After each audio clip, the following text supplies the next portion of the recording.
Hello, সবাই কেমন আছেন? আশা করছি সবাই খুব ভালো আছেন। সৌমিত্রা স্টাইলির আরেকটা পাতা থেকে প্রবাসের ইতিকাহিনীর গল্প নিয়ে আমি সৌমিত্রা চলে এসেছি আপনাদের সামনে। তো গফ কই? গফ এটা কি? এটা কি গফ? হ্যালো বন্ধুরা, আজকে বৃহস্পতিবার। আমাদের অ্যাপার্টমেন্টে মেসেজ এসছে, মানে মেল এসছে অ্যাপার্টমেন্ট থেকে যে কাল সকাল 9টা থেকে জল বন্ধ থাকবে, রিপেয়ারিংয়ের কাজ চলবে, কিন্তু অ্যাকচুয়ালি যেটা উনি বুঝতে পারছি জল কমপ্লিটলি বন্ধ করে দেবে। তার কারণ শনিবার দিন আমাদের এখানে উইন্টার স্টর্ম ওয়ার্নিং রয়েছে। তো ইটস বলছে একটু বেশি কশাস থাকতে। লোকজন তো এখানে প্যানিক বাই করতে শুরু করে দিয়েছে।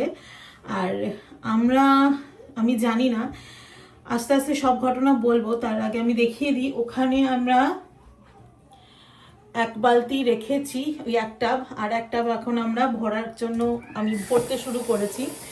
সুমন গেছে বাজার করতে, যেটুকুনি ফাইনাল অ্যাটলিস্ট 1 উইক চলার মতো জিনিসপত্র আমরা যেটা উইকেন্ডসে বাজার করি সেটা আজকেইও করে আনছে। কারণ সব জায়গায় প্যানিক বাই শুরু হয়ে গেছে। কোথাও ডিম, পাউরুটি, দুধ, এসেনশিয়ালস নিডস সেগুলো পাওয়া যাচ্ছে না। তো কোনো রকমে সুমন গতকাল গেছিল, তার আগের দিন যেতে পারেনি। আর তার আগের দিন গিয়ে ইন্ডিয়ান স্টোর থেকে ইন্ডিয়ান শাকসবজিগুলো তুলে এনেছে, মাছ তুলে এনেছে। জাস্ট আজকে গেছে একটু পাউরুটি, চিকেন এই সমস্ত যদি এক্সেস পায়, কারণ কালকে ওয়ালমার্ট গেছিল, ভালো পাউরুটি পায়নি। সো কিছু করার নেই, কারণ ওইখানে অলরেডি একটা ভর্তি করা রয়েছে, আর একটা আমরা ফর এমার্জেন্সি পারপাস, আমি জানি না, কারণ 2021 সালে টেক্সাসে এমনই একটা স্নোস্টর্ম এসেছিল, যার জন্য লাইফ প্রচণ্ড বিধ্বস্ত হয়েছিল। একজনের কাছ থেকে স্টোরি শুনলাম, যাদের কাছে মানে অ্যাপার্টমেন্টে 2 সপ্তাহের মতো কারেন্ট ছিল না, জল ছিল না। সো উই ডোন্ট নো যে আমাদের কি হাল হতে পারে। যদিও বলছে টেক্সাস গভর্নমেন্ট অনেকটা রেডি, বাট সার্ভাইভাল যে যা নিজের কাছে, অন্যের ওপর ভরসা করে তো আর থাকতে পারি না। তাই অ্যাটলিস্ট জলটা আমরা তুলে রাখছি। আর আমি কি কি সার্ভাইভাল স্ট্র্যাটেজি নিয়েছি বা কি কি আমি এসেনশিয়াল জিনিস নিয়েছি এই উইন্টার স্টর্ম, এই ক্যাটাস্ট্রফিকে ওভারকাম করার জন্য, যাতে আমরা ঠিকঠাকভাবে থাকতে পারি, সেগুলো সবই আমি শেয়ার করব। তো এই ভিডিওটা, এই ব্লগটা দেখতে থেকো। আমি হয়তো আগে পোস্ট করতে পারবো না। শুক্রবার সকালবেলা আমরা ভাত আর এখানে একটুখানি আলু ভাজা করে মাংসের ঝোল করে রেখে দেবো। এগুলো সব খাবার জল বা রান্নার জন্য ইউজ হবে। তো এখানে কিছু চিয়া সিডস ঢালতে গিয়ে পড়ে গেছে, আর এটা আমরা ইউজ করছি এখন আপাতত। এটা আমাদের জুস ডিসপেন্সার ছিল, এটা আমরা এখন হাত ধোয়া বা ছোটোখাটো জলের জন্য ইউজ করছি। লাইট, প্রোপেন গ্যাস আর আমাদের ডিম, এগুলো মোটামুটি তুলে রেখে দিয়েছি। গাছগুলোর অবস্থা হয়েছে দেখুন, যদিও ক্যাপসিকাম গাছগুলোকে বাঁচানো যেতই না, তো ওদের অলরেডি ওরা মরে গেছিলো, কিছু করার নেই। শুধু এই পুদিনা গাছগুলোকে ভেতরে তোলা হবে। এখন পুরোপুরি মেঘলা আকাশ, হালকা হালকা বৃষ্টি পড়ছে। এখন কতটা কি স্নো হয় আজকে সারা দিন জুড়ে, কালকে সেটাই দেখার। মনে হচ্ছে প্রিপেয়ার্ড, বাট দেখি। ফার্স্ট টাইম উইন্টার স্টর্ম আমরা, মানে আমি অ্যাটলিস্ট দেখব। আসলে বস্টন বা আরও যেখানে অলরেডি স্নো হয় সেখানে তারা অলরেডি প্রিপেয়ার্ড, কিন্তু টেক্সাসের মতো জায়গায় দে আর নট প্রিপেয়ার্ড। মানে তাদের পাইপলাইন ফেটে যাওয়ার চান্স বা গ্রিড নষ্ট হয়ে যাওয়ার চান্স এগুলো হতেই থাকে। তো তাই জন্য এখান থেকে বলেই রেখেছে, এইবারে আগেরও স্নো পড়েছে ঠিকই, মা বাবারা চলে গেছিলো, তারপরে স্নো পড়েছিল, কিন্তু এইরকম ওয়ার্নিং আমরা কিন্তু কেউ পাইনি। কিন্তু এইবারে রীতিমতো জলের পাইপ ফেটে যাওয়া, কারেন্ট যাওয়া, এই সমস্ত কিছু ওয়ার্নিং এবারে দিয়েছে। So be prepared. মানে যদি ওয়ার্স কিছু হয় আবহাওয়ার চেঞ্জ ওয়ার্স কিছু হয় তখন যাতে অ্যাটলিস্ট সার্ভাইভ করতে পারি। আন্ডার প্রিপারেশনের থেকে ওভার প্রিপারেশন ভালো, সেটা আমি বিলিভ করি। তো সেটাই চলছে। আর এখানে বলেছে যে রাত্রিবেলা বা যখন উইন্টার হবে যাতে পাইপের মধ্যে গরম যায়। তো দেওয়ালগুলো যেহেতু কাঠের থাকে অ্যাটলিস্ট ক্লোজেট সব খুলে রাখতে, বাট আমাদের যেহেতু অ্যাপার্টমেন্ট কোথা দিয়ে পাইপ গেছে জানি না, জলের পাইপ, তো আমাদের সেটার প্রয়োজন পড়ে না। কিন্তু যেটা মেন দরকার সেটা আমাদের এখানে বাড়িতে যতগুলো কল আছে সবগুলো থেকে জল যেন একটু একটু করে ড্রিপ করে, যাতে পাইপলাইনের মধ্যে জল রানিং থাকে, সেই ব্যবস্থাটা করে রাখতে হবে। ফ্রিজিং টেম্পারেচার হলে এটাই আমাদের অলওয়েজ করতে বলা হয়। তো সেটাই এখন সারা রাত্রির আজকে করে রাখছি, বিকজ আজ থেকে উইন্টার স্টর্মটা শুরু হচ্ছে। আর সব থেকে বেশি হবে আগামীকাল সারাটা দিন ধরে এখানে বরফ পড়বে। সো রোববার দিন কি স্টেটাস থাকবে উই ডোন্ট নো। তো সেই হিসেবে সমস্ত কিছু প্রিপেয়ার করা। আর আমি এখন আপনাদেরকে নেক্সট ডের ভিডিওটা আজকে আমি আপনাদের সাথে শেয়ার করব, যে সারা রাত্রি ধরে বরফ পড়েছে আর তারপর আমাদের চারপাশটার কি হাল।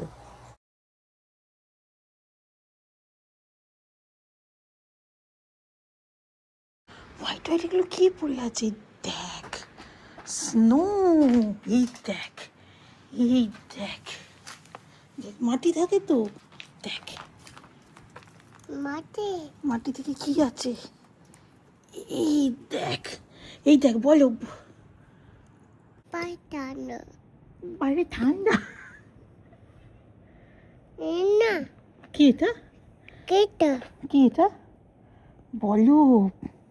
বড় এই যে এই স্লিট হয়েছে বড় সারা রাত্রি ধরে, আর আজকে সারাদিন ধরে এইরকমই বৃষ্টি না পড়ে দানা হয়ে পড়বে। কি হয়েছে, কি দেখছো? স্নো পড়েছে তো, বেটি বৃষ্টি। হ্যাঁ বৃষ্টি, চলো বৃষ্টি পড়ছে, ঘর বাইরে ঠান্ডা। হ্যাঁ ওটা বরফ হয়েছে, বাই বরফ, স্নো। আই আই না আর বাইরে থাকে না, চল বাইরে ঠান্ডা। বেশ জুতো পরে কটমট, পাতানো বাইরে ঠান্ডা। হ্যাঁ বাইরে ঠান্ডা, চলো বাইরে ঠান্ডা, চলো। আর নয়, আর নয়, আর নয়, এবার ঘরে চলো, এবার ঘরে চলো, আর নয়, কচমচ কচমচ করে ঘরে চলো এবার। ভাই ঠান্ডা, পাতানো হ্যাঁ ভাই ঠান্ডা। ও ঠান্ডু, বাবাজি ঠান্ডু, হ্যাঁ ঠান্ডা। যেটা আমি আগের ব্লগে বলিনি, বলেছিলাম পরে বলবো, যে শুক্র শনিবার আমাদের এখানে যে উইন্টার স্টর্ম হওয়ার ওয়ার্নিং রয়েছে। তো আমাদের যে এরিয়াটা রয়েছে, তো এই এরিয়াতে স্লিটস কিংবা ফ্রিজিং রেন হওয়ার চান্স আছে। তো এই স্লিট কিংবা ফ্রিজিং রেন এই দুটোর ইম্প্যাক্ট হচ্ছে, স্লিটস যদি বেশি হয় তাহলে invisible black ice formation on the road হবে, কিংবা এর জন্য মোস্ট প্রবাবলি যেটা হয় যে অ্যাক্সিডেন্টস হওয়ার চান্সেস বেশি থাকে। আর যদি ফ্রিজিং রেন হয় তো যে পাওয়ার কেবল কিংবা গাছ ফ্রোজ হয়ে যেতে পারে, অ্যান্ড তার জন্য গাছ ভেঙে পাওয়ার কেবলগুলো কেটে যেতে পারে, অ্যান্ড তার জন্য পাওয়ার কাটের সম্ভাবনা, আর যেটা রিকভার করতেও একটু সময় লাগবে।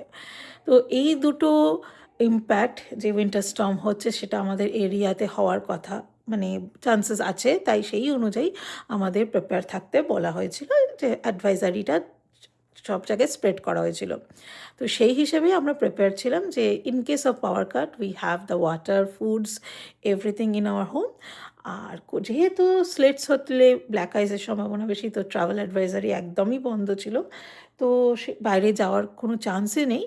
তাই মোটামুটি ঘরবন্দি অবস্থা, তাই সেই অনুযায়ী প্রিপারেশান রাখা in case of a long term power cut যাতে আমরা সার্ভাইভ করতে পারি।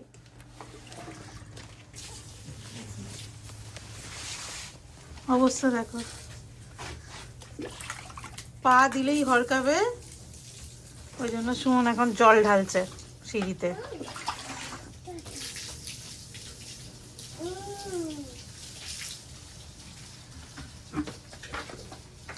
বলে এক মুখ করে দে, এক মুখ করে দে।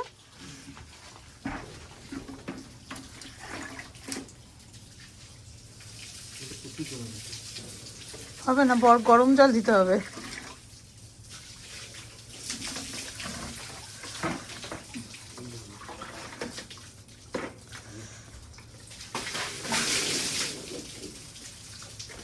গরম জল দিতে হবে, আরেক আরেক আরেক বালতি লাগবে। Rain. কি Rain. গাই গাই রেন আর স্নো পড়ে আছে তো, হোয়াইট হোয়াইটটা কি পড়ে আছে? স্নো তো। তো এখন এই অবস্থা। সুমন গেছে গরম জল আনতে, কারণ এই সিঁড়িতে এই যে বরফটা পড়েছে, এই অবস্থায় যদি নামা হয় হড়কে পড়বে। দ্যাটস ওয়াই ট্রাভেল অ্যাডভাইজারি বন্ধ। তো সুমন এখন গেছে গরম জল আনতে, গরম জল সিঁড়িতে ঢেলে দেবে, সো দ্যাট কোনো অ্যাক্সিডেন্ট যাতে না হয়, আমাদের বা পাশের কারোরই যেন কোনো প্রবলেম না হয়। Dangerous situation. সুমন গরম জল এনেছে,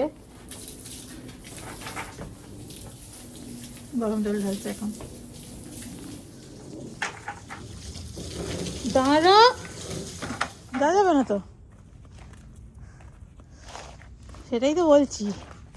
জাস্ট রোড কন্ডিশনটা দেখাচ্ছি কিরকম। এই দেখো ব্ল্যাক আইস হয়ে রয়েছে, যাওয়া যাবে না, ছেড়ে দে। পুরো সিমেন্টটা পুরো এরকম ব্ল্যাক আইস হয়ে আছে, নয় ঘাসের ওপর দিয়ে যেতে হবে, ছেড়ে দে থাক। চেপে চেপে বাজবে, হাসতে হাসতে পারবে, তাতেও হরকাবে। ঘাসের ওপর দিয়ে গেলে কি আরো হরকাবে? হ্যাঁ, ঘাসের ওপর দিয়ে ঠিক আছে, ঘাসের ওপর দিয়ে যা, ওইখানটা আবার জল জমে আছে।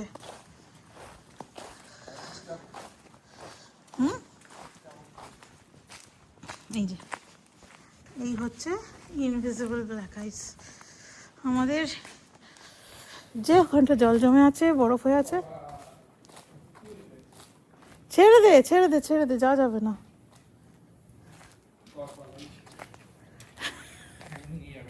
ট্যাং নিয়ে যাবে, ওইখানটা হবে না তো। ইভেন তোর ঘাসের উপরে বরফটা হরকে গেছে।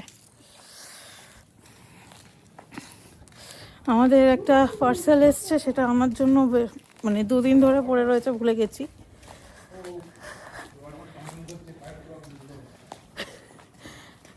তো এই কন্ডিশনটা আমাদের হয়ে যে আছে, একদম পুরো হরকাবার মতো, ফুল হরকে যাবে।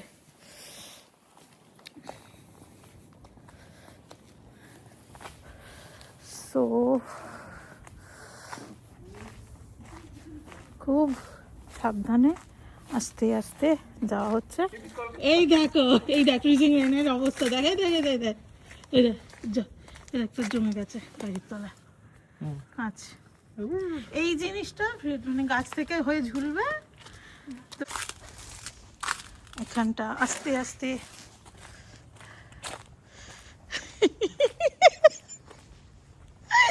আমাদের এক নেবারের বাড়ি ভিজিট করতে এসেছি, এনার্জি বলি গাড়ি।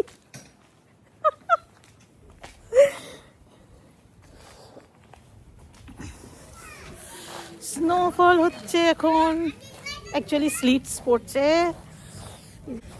মাঠের এই অবস্থা।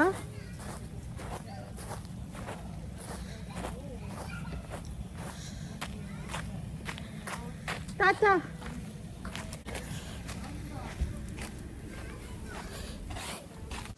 এখন আমরা বাড়ি ফিরছি, ওদের বাড়ি থেকে এসে